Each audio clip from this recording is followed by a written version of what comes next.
The average retail trader doesn't lose because they're bad at trading. They lose because the game was never designed for them to win. Here's a truth most won't tell you. Banks, hedge funds, and institutions don't just participate in the Forex market, they run it. And they love traders like you, because you leave your stop losses exactly where they can find them. Today, we uncover why stop-loss hunting is not a conspiracy theory, but an institutional reality, and how the financial ecosystem thrives on your losses. Welcome to Rise from Zero.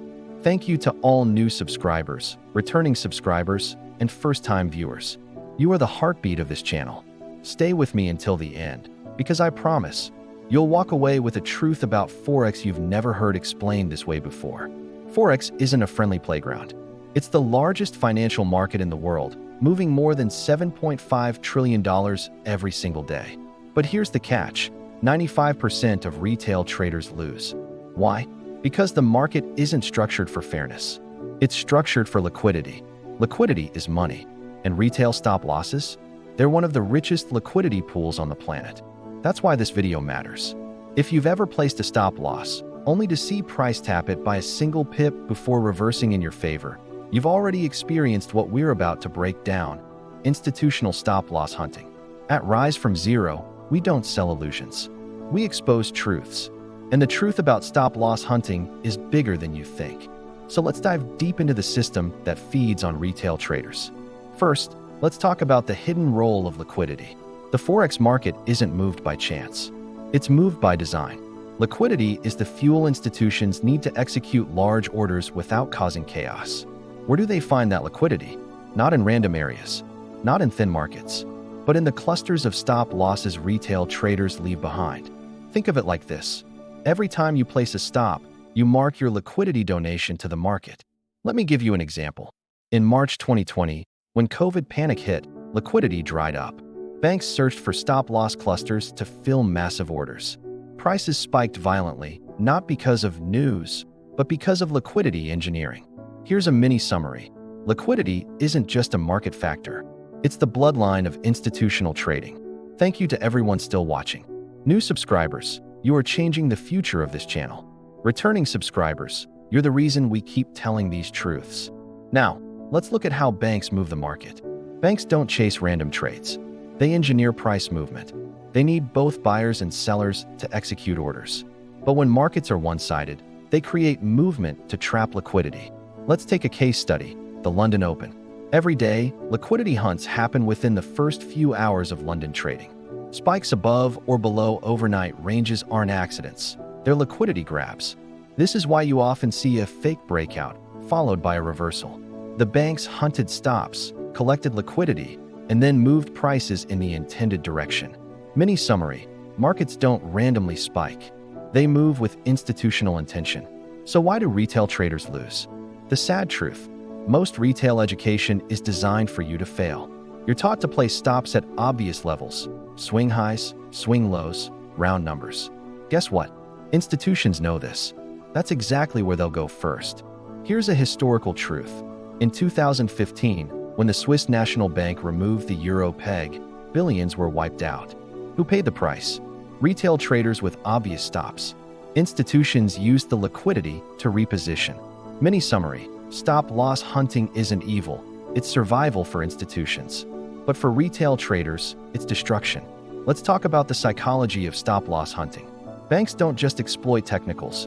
They exploit your emotions. They know fear and greed guide retail traders.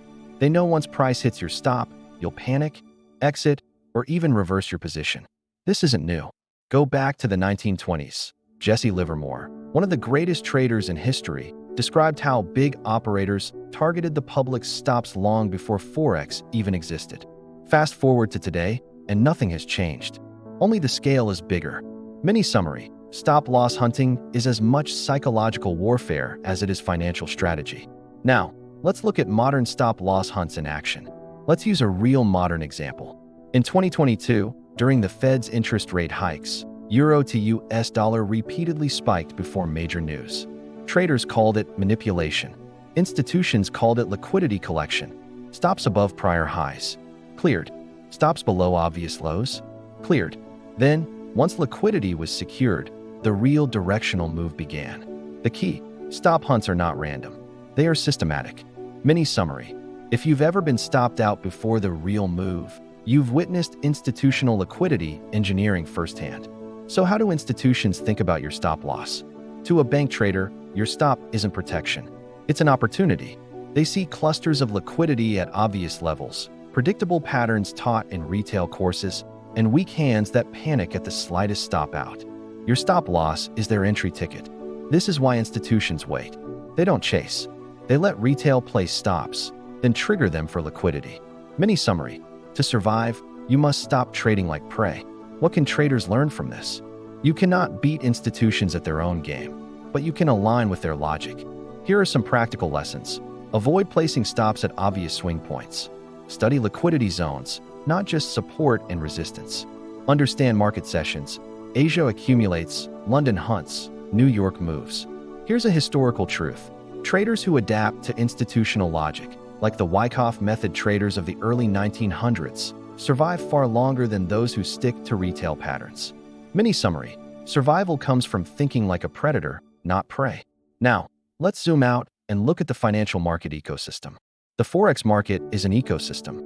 Everyone has a role. Retail provides liquidity. Institutions engineer price. Central banks set the long-term flow. Stop-loss hunting isn't evil. It's the ecosystem at work. Think of it like the ocean. Small fish get eaten. Big fish control the waters. But the ocean keeps moving because of this balance. And here's the final truth. You cannot change the ecosystem, but you can learn to swim with it. Mini summary: stop losses aren't just your enemy. They are the reason the market even functions. To all watching, thank you. You are the reason Rise from Zero exists, to expose truths that others hide. So why do banks love stop-loss hunters like you? Because without you, there's no liquidity. Because without your stops, they cannot execute billions. Because your losses keep the system alive. This is not a fair game, but it is a game you can learn to understand. And once you see the truth, you stop chasing illusions and start aligning with reality. Thank you for staying until the end. Whether you're new here or a returning subscriber, you are part of a movement of traders who want truth, not fantasies. If this opened your eyes, subscribe to Rise from Zero. Share this truth with other traders. Let's build a community where retail doesn't blindly donate liquidity, but learns to trade with institutions, not against them. At Rise from Zero, we don't chase illusions. We chase the truth. We chase results. We chase the financial future.